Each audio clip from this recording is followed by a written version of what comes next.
26শে বাঘশুমারি। উত্তরবঙ্গের 3 জঙ্গলে 1.5 মাস ধরে চলবে বাঘশুমারি। জানুয়ারির শেষ সপ্তাহে শুরু হবে কাজ। গরুমারা, চাপড়াবাড়ি, নেওড়া ভ্যালিতে বাঘ গণনা। আরো বিস্তারিত এই বিষয়ে জানাতে পারবে শান্তনু রয়েছে আমার সঙ্গে। শান্তনু, এখন যেটা পরিকল্পনা রয়েছে যে জানুয়ারি মাসের তৃতীয় সপ্তাহে থেকেই কিন্তু শুমারির কাজ শুরু হবে। 1.5 মাস ধরে এই শুমারি চলবে।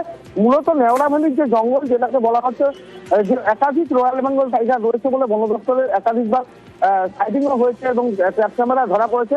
এই কারণে নেওড়া ভ্যালির জঙ্গলকে বিশেষ গুরুত্ব দেওয়া হচ্ছে এবং তার জন্য কিন্তু জানুয়ারি মাসের প্রথম সপ্তাহ থেকে প্রস্তুতি পর্ব শুরু হয়ে যাবে।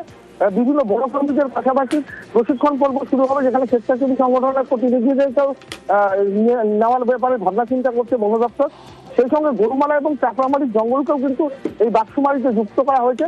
বন দপ্তরের আশা এই 3 জঙ্গলের মধ্যে সবচেয়ে বেশি বাঘ থাকার সম্ভাবনা রয়েছে নেওড়া ভ্যালির জঙ্গলে। এবং নেওড়া ভ্যালির জঙ্গল যেহেতু পাহাড়ি এবং দুর্গম এবং ভার্জিন জঙ্গল হিসেবে চিহ্নিত, সেই কারণে এইখানে বাঘশুমারিটাকে বিশেষভাবে গুরুত্ব দিতে চাইছে বন দপ্তর।